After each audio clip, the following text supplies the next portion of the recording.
experience, role, or discipline. So they involve personal qualities, so it can vary very much amongst individuals, but they have attributes that enable those individuals to effectively interact with the others, navigate various life situations, and succeed both academic and in academic and professional settings. They include, there's a wide range of soft skills examples. I will look briefly at the more comprehensive list that I have ahead, but the usual include communication, teamwork, adaptability, and flexibility, etc. So, but what led us to develop this idea of this soft skills program that we have? Well, soft skills can be learned. Some of us, we are born with some of those skills, it's part of our personality, but others, it's possible to learn some of those skills. Yeah, they can help on personal and professional growth. So when we look from the student side, we would say that these soft skills will contribute to the students' well-rounded development and ability to thrive in diverse social and work environments. So I added here in my PowerPoint that they have also been, sometimes they are referred to as transferable skills or interpersonal skills. Okay, so why are these soft skills important? In the present corporate world, skills such as communication, adaptability, work ethic, that we will see in a moment, they are very important in engaging people within the company and within the workplace. And so they are invaluable qualities that actually employers look for in the people that they are hiring. So appropriate soft skills training will have eventually a positive impact in the productivity of the employee retention, in the satisfaction in the job, and other aspects related to the workplace, such as professionalism. So overall, and just to summarize, these soft skills are important because they improve employability, and in that sense, people will feel more committed and more dependable when they are developing their own job. They predict success even in very high-tech environments. Actually, Google did there was a research done in Google and how people could thrive within the company. And even this is a high-tech environment, those people who had certain types of soft skills thrived and did better than those who didn't. So even in environments that involve, as I said, high-tech and highly specialized knowledge, these skills are also important. So adaptability ensures survival in the modern world and workplace. As we know, things change very quickly at a very fast pace in the work environment. And so it is important to look at the different ways of dealing with it, of dealing with the environment, dealing with transformation, and how can students be prepared for that. So in a way, we look at these skills as a complement to the hard skills that a lot of our students develop in certain areas such as engineering, for example. So a list, I went to look for a list of soft skills that they are valued by employers, and the list is it varies from where I read, but just as a summary, this is quite a comprehensive one where we could see they start always talking about communication, capability of transmitting and conveying an idea, verbal communication, but also non-verbal communication, and how to raise empathy amongst individuals, leadership. How can we create or help to develop leaders to be inspiring and to help inside their work and teams? How can we be an example to be followed by other team members? Teamwork, how to collaborate, how to work in a team, how to be able and open to look at different ideas and integrate those ideas. Creativity and critical thinking. We need to train, and it's possible to train people to think outside of the box, to look at things in a different way, in an unexpected way, and to be prepared for that. So this is something that it's also important, and managers or employers have been valuing this in their hiring policies. Time management, how to establish priorities, how to make realistic and prioritize realistically your tasks, and how to develop those tasks. Adaptability and problem solving, the capability again of looking at problems in a different way, adapt to new circumstances, being flexible, and being able to integrate different teams and different areas and different contexts. Work ethic, how prepared, and this is something that is quite interesting at the moment. I don't know if in your countries people talk about it, the quiet quitting, which is something that is been in Portugal. We've been talking about it a lot in terms of how people, they just stop working in ways because they no longer feel connected to the company where they are working, and they just do it to a minimum, for example. And so the work ethic, in a way, how to develop that, how to make your employee, or how the employee is reliable, punctual, for example, and delivers as predicted and as wanted. So other issues, and I'm just here looking at my time. So other issues that are also relevant is conflict, stress management. How do people deal with stressful situations, and how are they prepared to do that? And emotional intelligence, empathy, adaptability that we spoke before, and how can they read the signs when they are in a team, when they are with an individual? How do they have that capability of analyzing and of responding accordingly? Digital literacy, and this is an issue that I will get back to it, but we are in the one that we spoke about it today. AI, we spoke about the need to be able to also learn how to, a lot of our students, for example, they have social media. How can you work with social media? What should you post? How should you protect yourself, etc., etc.? So all this digital literacy is important. And I added this last one, is green skills. I was talking to someone from PwC, and he was telling me how these green skills are currently one of the most important issues when they are hiring. In some of the cases, they even have what they are calling a green certificate, okay, that the company provides for the newcomers in the company. And these green skills, there's a hard part of it that is related to engineering, for example, production issues, etc. So that's very, very specific. But there's all this other part that is related to this cultural way of thinking, and these values of thinking in terms of green, the impact that we have on the environment, etc. So these green skills are as well being highlighted by employers, and these are soft skills that we can develop in life. So what have we developed in our school? The School of Economics and Management, school that I am the dean there at the moment. It's a school that it's the second biggest school at the University of Minho after engineering. We have 3 departments, economics, management, and political science. So these are the areas around which we develop 8 bachelor programs, 15 master programs, and 5 PhD programs. So we host over 3,250 students, and we have 19 members of full-time staff, 64 adjunct staff, and 24 administrative staff. So this is just for you to have an idea about the school. One important thing, because I'll talk to you in a minute, one of the things that we use for the School of Economics and Management is the initials in Portuguese that are EEG. Okay, so EEG, this is important because you will see how we used it to brand this program that we have.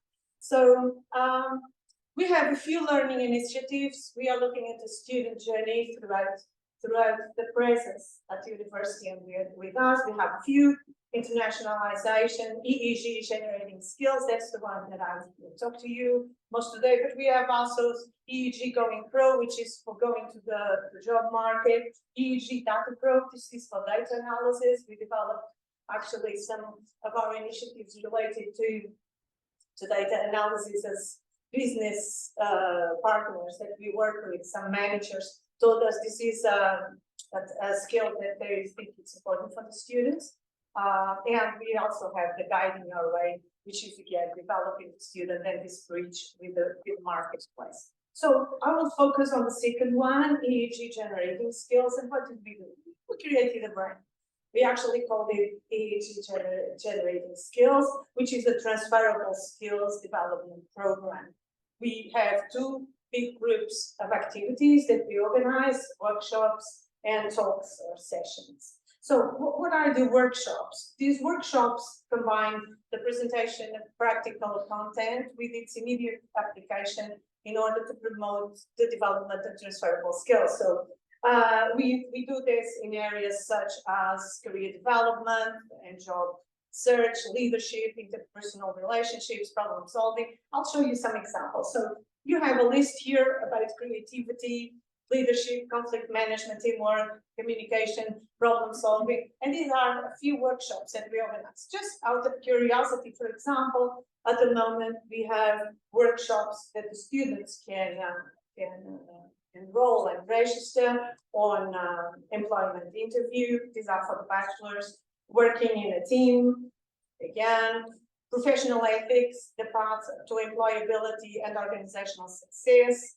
and CV and LinkedIn, for example. So these are some. I have more labor relations, rights and duties of the worker and employer, from idea to business, and public communication and project presentation, the elevator pitch. So these are just a set of workshops that we have at the moment being organized. I didn't mention that we offer this to all the students from all the cycles, bachelor and master and PhD students, but I'll tell you a little bit more on how we organize it and we might be needed for them to finish their degrees.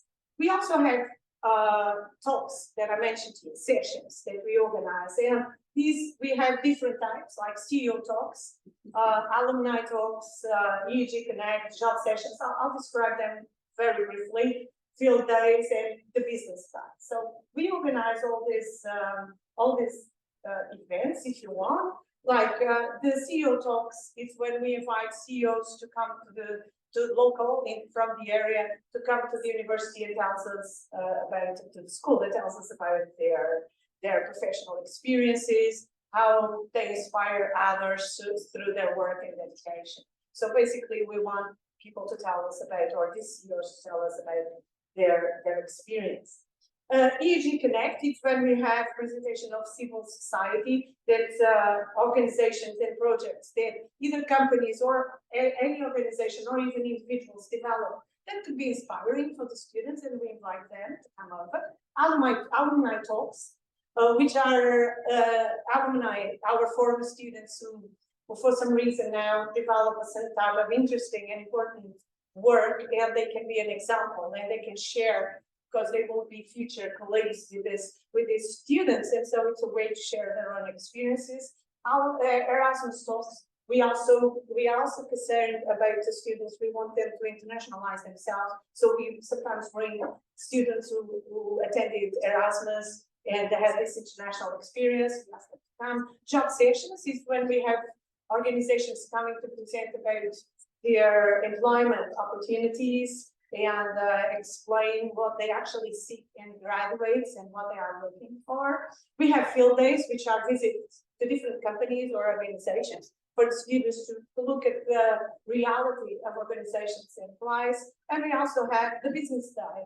Business day we organize I'll just show you, every year in November usually. The business day includes, we call it EEG Business Day. During the morning, we have companies coming, roughly 24 companies come, and we have parallel sessions where they present to students. In the afternoon, we have a roundtable about a relevant topic, current topic, and we also have a motivational session that we invite maybe someone from sports, from the arts, just to tell the students about the challenges, how they develop their career. Some examples of generating skills that we will have over the next, apart from this business day, we will have EEG Connect, which is about sustainable innovation. I'm sorry, it's written in Portuguese, but it's about sustainable innovation made in Portugal. We have someone coming to talk to us about it. We have an alumni talk a former student in the degree in economics and masters in monetary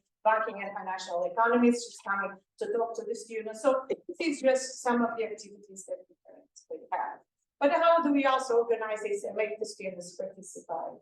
We have mandatory credits. There's some regulations concerning this project. We have mandatory credits, maybe 1% of credits or less that students need to complete in order to get the program and finalize the program. So we have a few rules for those and how they apply for, as I said, for both a master and undergraduate students, they are mandatory. For PhD students, usually they are optional. Okay, and we have as well a generating skills platform. So we actually developed a platform where students can register to the sessions they want to attend, and how we also control if the students attendance and all of that. So moving forward, what are we expect to? These are just 3 issues that I would like us to reflect on. Then, as I said, I have the questions later on for us to discuss in the next slot. But emerging technologies such as generative AI are redefining workforce demands. They are placing greater emphasis on soft skills. But the question is, which soft skills? And we need new ones. Let's get back to that. And again, we have this ever-changing world that we have at the moment, and we need to adapt quickly to change. So what is important? It becomes very important: critical thinking, decision-making, problem-solving, and to deal with the challenges and the opportunities. How can we foster that?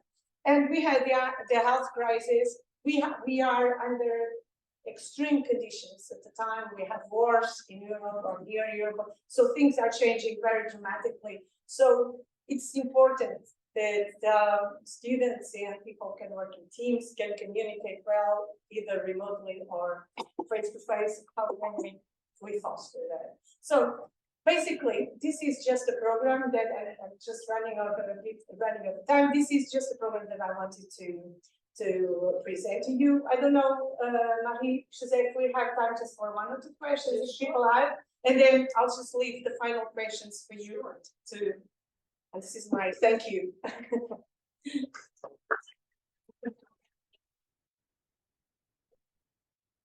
So, great talk. I just had questions related to the problem I'm also facing. See, one is, how do you identify the skills the students need? So you can give about 1%, so they can take maybe 1 or 2 of these courses. Yes. Now, if you leave it as a choice, so I think it's communication skills. Whereas the student will go and register for yoga, we had them.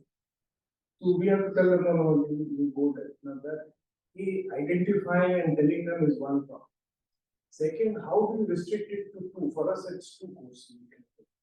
Now, I don't know. Some people say you need more. Some people say, how do you solve that? So that's actually what happens is we constrain some of the things. So as I said, they need to do at least an X amount of workshops, but they can choose the ones that we offer. They can choose amongst those, and then the other job sessions or talks that we have, the other sessions or talks. So there's some constraints concerning that. Obviously, we can't capture everything. We start. How do we choose? At the moment, it's the student who chooses, right? Although we say, yes, you need to do an X amount of workshops and you need to attend an X amount of sessions. And what's been happening actually is that we kind of generated this culture of attending those sessions and attending these workshops, and students can do it as well. Even after they completed the compulsory ones, they can do more. So as long as subject to availability, but they can, and they do that. This is what I wanted to tell. So what's happening is that students end up attending more because we created this routine of doing. And so we recommend that during the first year they do most of the credits, and then they develop it throughout more and more throughout the course. And so this is one of the aspects that we try to deal with them, and we try to find out how we develop them, and we look at the ones that are important and relevant. It's a bit of we talk a lot to managers. Actually, we get some, and this was also based on the accreditation process that we were undergoing. We started listening to the local employers more in the region. We also looked and spoke with former alumni or former students, sorry, and we asked them what would be important for. And this can be always updated. So there's nothing, we can look at different ones that are relevant. And so this is a continuous process. Throughout a year, we don't have every year exactly the same type. So it varies, we create new ones, obviously as well, subject to availability of people and lectures and people involved. But yeah, we try to do that and to develop that as much as we can. And we actually started doing it because a lot of these is just bringing people to show their example. And the students started going and enjoying and going more and more, which was interesting to see actually. Oh, and there's one thing that I forgot to mention, is with that platform, the students get a certificate. So even if they have completed the credits that they are supposed to complete, they get a certificate for each session that they attend, and they can add it to their CV. So it shows a certain profile, so that they want to learn about new things, and so they can add those certificates as an appendix to their CVs if they want to. So that's how we manage. Thank you. Another question for Cláudia? I'm not sure if this is a good sign, but I hope it is. So let's go for the.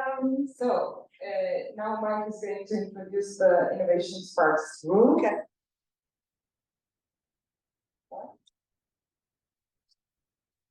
So you have now an exercise that you are going to do on the tables you are all seated right now. So these are the rules for the Innovation Spark. Now it's your moment to shine.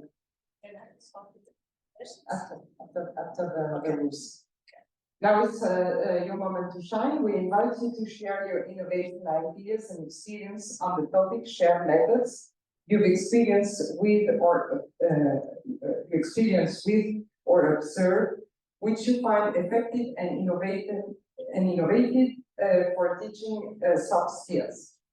During your discussions, we encourage you to brainstorm, exchange insights, and foster creativity.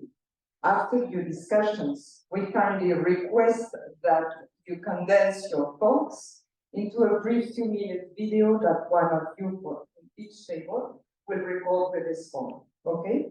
As a restitution. This is an incredible opportunity to showcase your innovative approaches and engage in fruitful dialogue with your fellow participants. Let's ignite the spark of innovation and make this a memorable and production session. Now, Cláudia is going to give you the 2 questions, and each table will work on one. We'll choose one up to think about.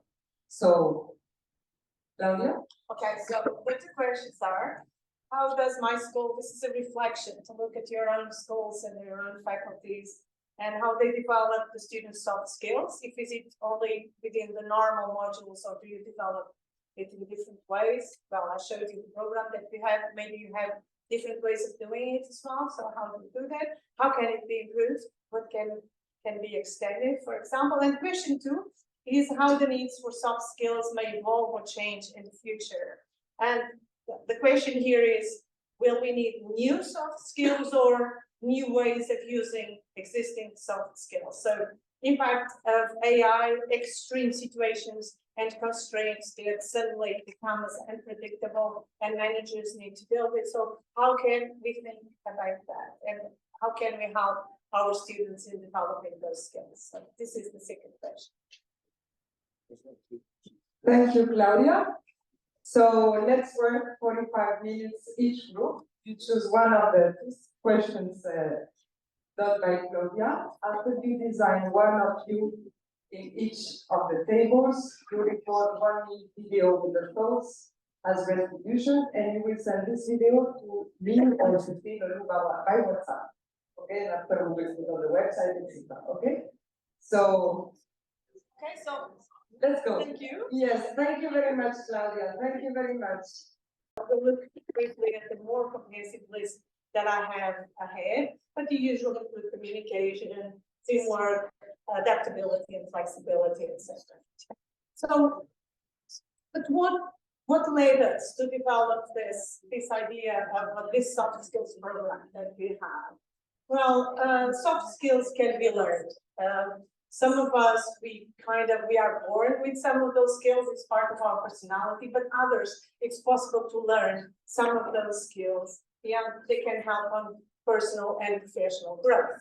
So when we look from the student side, we would say that these soft skills will contribute to the students' well-rounded development and ability to thrive in diverse social and work environments. So I added here in my PowerPoint that they have also been, sometimes they are referred to as transferable skills or interpersonal skills. Okay, so why are these soft skills important? In the present corporate world, skills such as communication, adaptability, work ethic, that we will see in a moment, they are very important in engaging people within the company and within the workplace. And so they are invaluable qualities that actually employers look for in the people that they are hiring. So appropriate soft skills training will have eventually a positive impact in the productivity of the employee retention, in the satisfaction in the job, and other aspects related to the workplace, such as professionalism. So overall, and just to summarize, these soft skills are important because they improve employability, and in that sense, people will feel more committed and more dependable when they are developing their own job. They predict success even in very high-tech environments. Actually, Google did there was a research done in Google and how people could thrive within the company. And even this is a high-tech environment, those people who had certain types of soft skills thrived and did better than those who didn't. So even in environments that involve, as I said, high-tech and highly specialized knowledge, these skills are also important.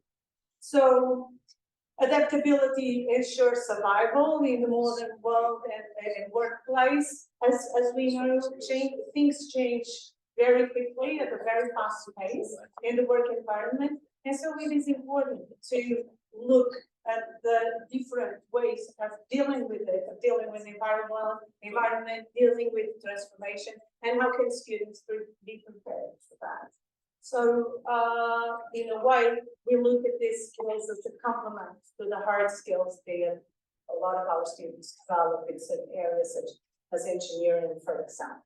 So a list, I went to look for a list of soft skills that they are valued by employers, and the list is it varies from where I read, but just as a summary, this is quite a comprehensive one where we could see they start always talking about communication, capability of transmitting and conveying an idea, verbal communication, but also non-verbal communication, and how to raise empathy amongst individuals, leadership. How can we create or help to develop leaders to be inspiring and to help inside their work and teams? How can we be an example to be followed by other team members? Teamwork, how to collaborate, how to work in a team, how to be able and open to look at different ideas and integrate those ideas. Creativity and critical thinking. We need to train, and it's possible to train people to think outside of the box, to look at things in a different way, in an unexpected way, and to be prepared for that. So this is something that it's also important, and managers or employers have been valuing this in their hiring policies. Time management, how to establish priorities, how to make realistic and prioritize realistically your tasks, and how to develop those tasks. Adaptability and problem solving, the capability again of looking at problems in a different way, adapt to new circumstances, being flexible, and being able to integrate different teams and different areas and different contexts. Work ethic, how prepared, and this is something that is quite interesting at the moment. I don't know if in your countries people talk about it, the quiet quitting, which is something that is been in Portugal. We've been talking about it a lot in terms of how people, they just stop working in a way because they no longer feel connected to the company where they are working, and they just do it to a minimum, for example. And so the work ethic, in a way, how to develop that, how to make your employee, or how the employee is reliable, punctual, for example, and delivers as predicted and as wanted.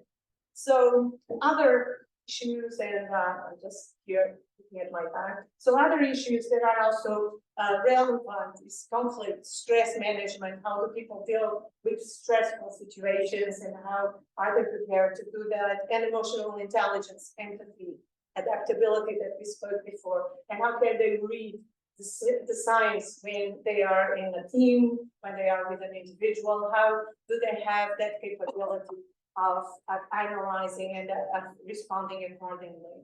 Digital literacy, and this is an issue that I will get back to it, but we are in the one that we spoke about it today. AI, we spoke about the need to be able to also to learn how to, a lot of our students, for example, they have social media. How can you work with social media? What should you post? How should you protect yourself, etc., etc.? So all this digital literacy is important. And I added this last one as green skills. I was talking to someone from PwC, and he was telling me how these green skills are currently one of the most important issues when they are hiring. In some of the cases, they even have what they are calling a green certificate, okay, that the company provides for the newcomers in the company. And these green skills, there's a hard part of it that is related to engineering, for example, to production issues, etc. So that's very, very specific. But there's all this other part that is related to this cultural way of thinking, these values of thinking in terms of green, the impact that we have on the environment, etc. So these green skills are as well being highlighted by employers, and these are soft skills that we can develop in life. So what have we developed in our school? The School of Economics and Management, school that I am the dean there at the moment. It's a school that it's the second biggest school at the University of Minho after engineering.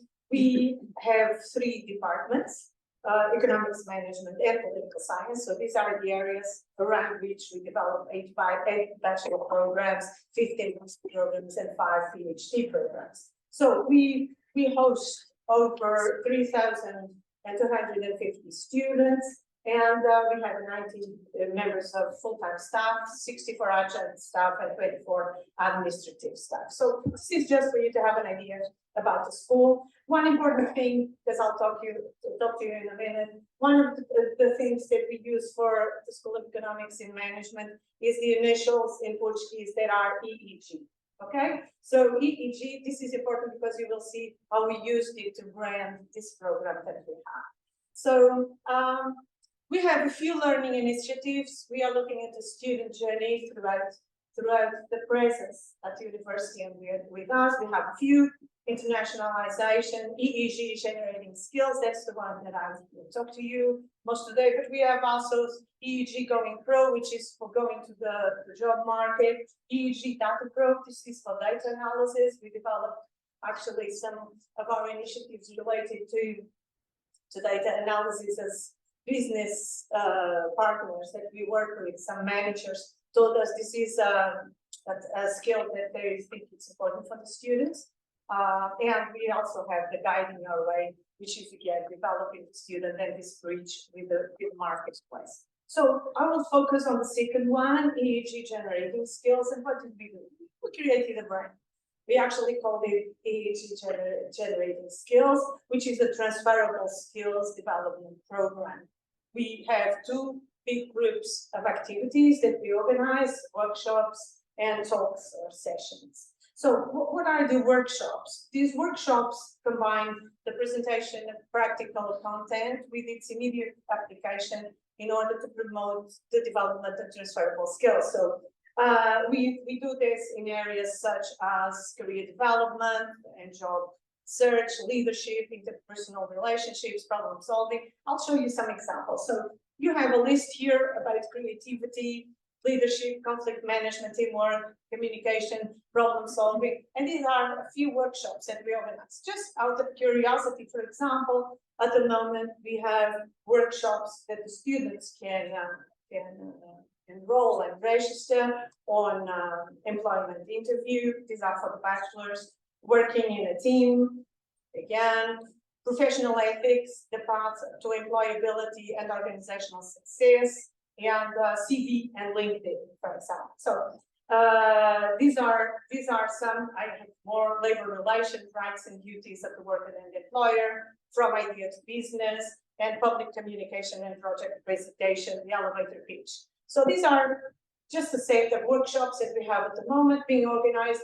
I didn't mention that we offer this to all the students from all the cycles, bachelor and master and PhD students, but I'll tell you a little bit more on how we organize it and we might be needed for them to finish their degrees.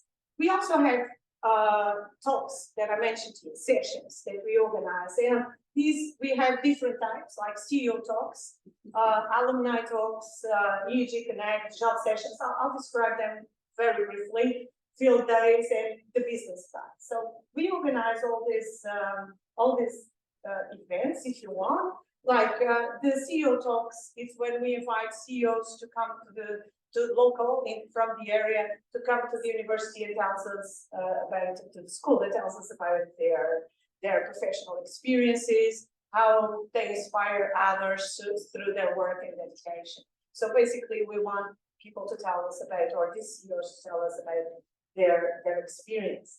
EEG Connect, it's when we have presentation of civil society, that organizations and projects that either companies or any organization or even individuals develop that could be inspiring for the students, and we invite them to come over. Alumni talks, which are alumni, our former students who for some reason now develop a certain type of interesting and important work, and they can be an example and they can share, because they will be future colleagues with these students, and so it's a way to share their own experiences.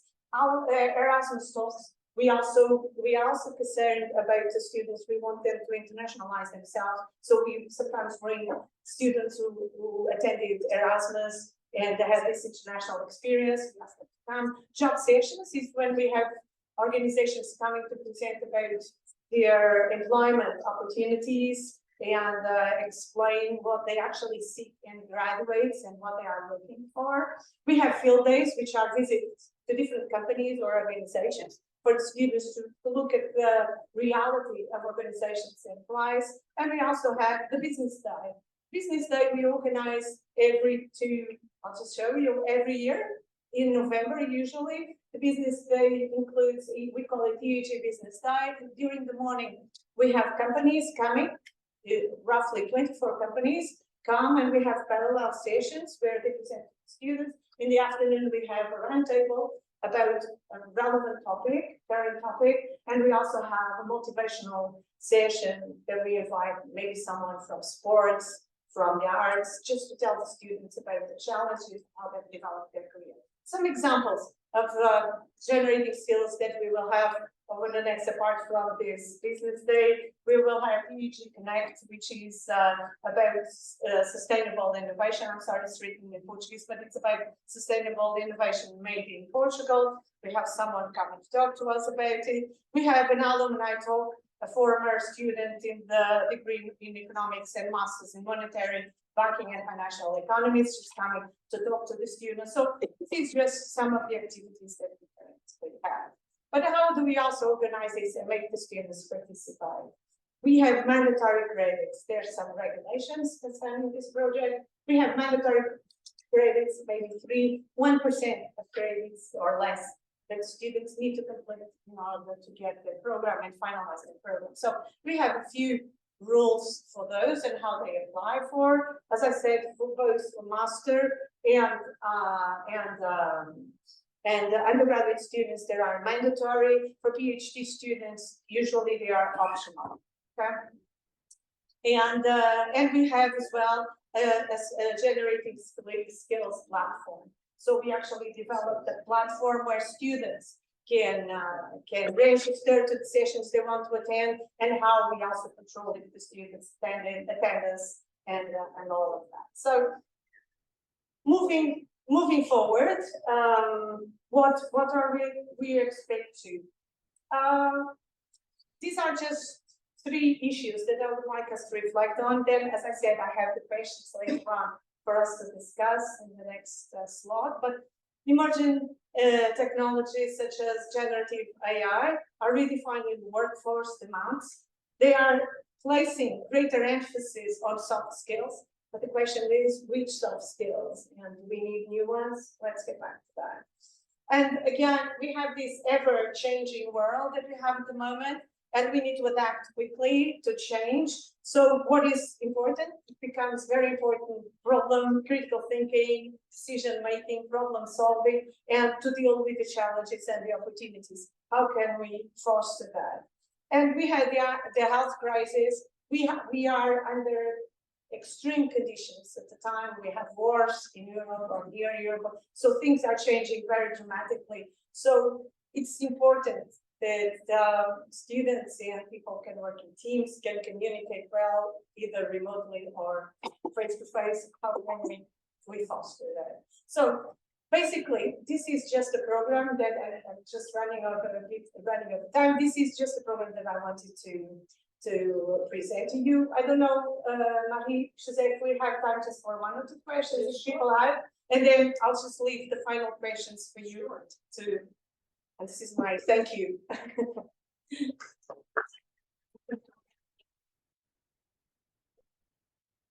So, great talk. I just had questions related to the problem I'm also facing. See, one is, how do you identify the skills the students need? So you said you give about 1%, so they can take maybe 1 or 2 of these courses. Yes. Now, if you leave it as a choice, so I think it's communication skills. Whereas the student will go and register for yoga, we had them. So we have to tell them, no, you go there. Now that identifying and telling them is one part.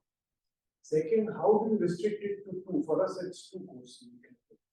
Now, I don't know. Some people say you need more. Some people say, how do you solve that? So That's actually, what happens is we constrain some of the things. So as I said, they need to do at least an X amount of workshops, but they can choose the ones that we offer. They can choose amongst those, and then the other job sessions or talks that we have, the other sessions or talks. So there's some constraints concerning that. Obviously, we can't capture everything. We start.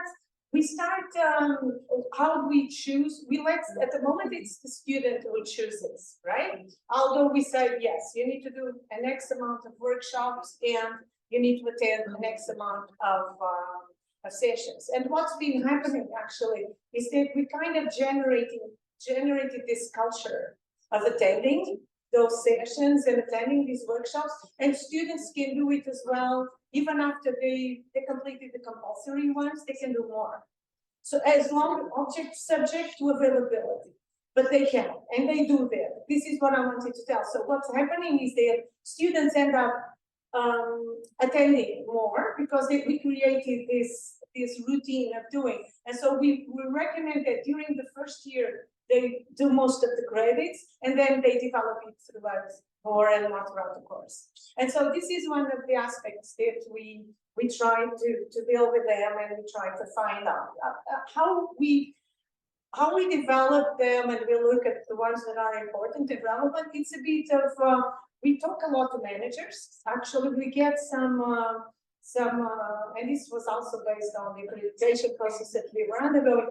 We started listening to the local employers more in the region. We also looked and spoke with former alumni or former students, sorry, and we asked them what would be important for. And this can be always updated. So there's nothing, we can look at different ones that are relevant. And so this is a continuous process.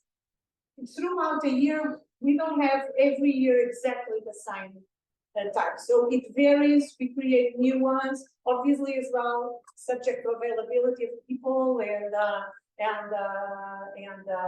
lectures and people involved. But yeah, we try to do that and to develop that as much as we can. And we actually started doing it because a lot of these is just bringing people to show their example. And the students started going and enjoying and going more and more, which was interesting to see actually. Oh, and there's one thing that I forgot to mention, is with that platform, the students get a certificate. So even if they have completed the credits that they are supposed to complete, they get a certificate for each session that they attend, and they can add it to their CV. So it shows a certain profile, so that they want to learn about new things, and so they can add those certificates as an appendix to their CVs if they want to. So that's how we manage. Thank you. Another question for Cláudia? I'm not sure if this is a good sign, but I hope it is. So let's go for the. Now Mike is going to introduce the Innovation Sparks rule. Okay.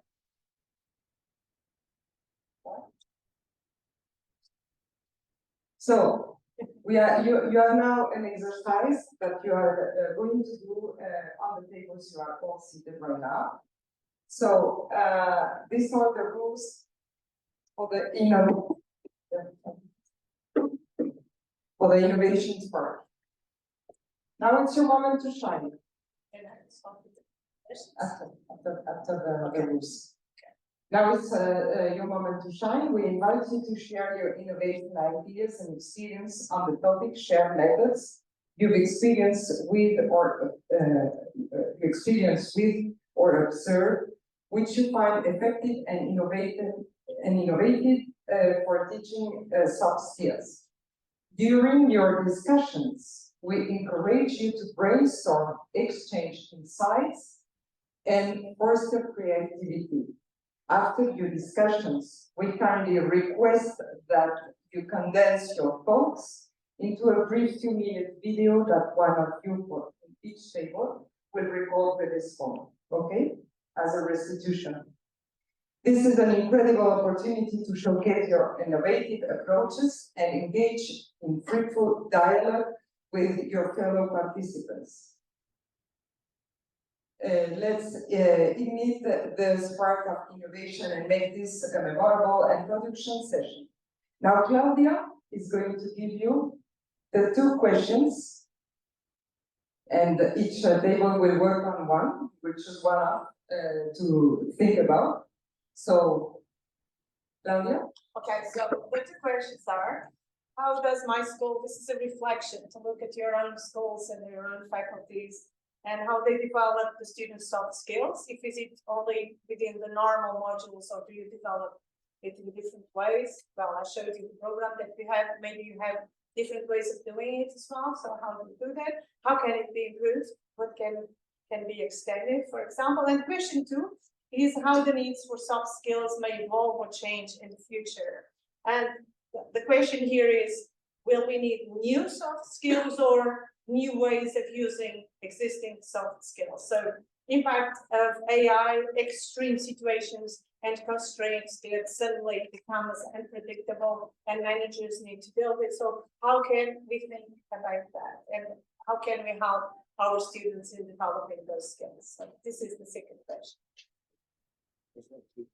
Thank you, Cláudia. So let's work 45 minutes each group. You choose one of the 2 questions done by Cláudia. After you design one of you in each of the tables, you record 1 minute video with the thoughts as retribution, and you will send this video to me or to Steve or by WhatsApp. Okay, and after we will put on the website, etc. Okay? So Okay, so let's go. thank you. Yes, thank you very much, Cláudia.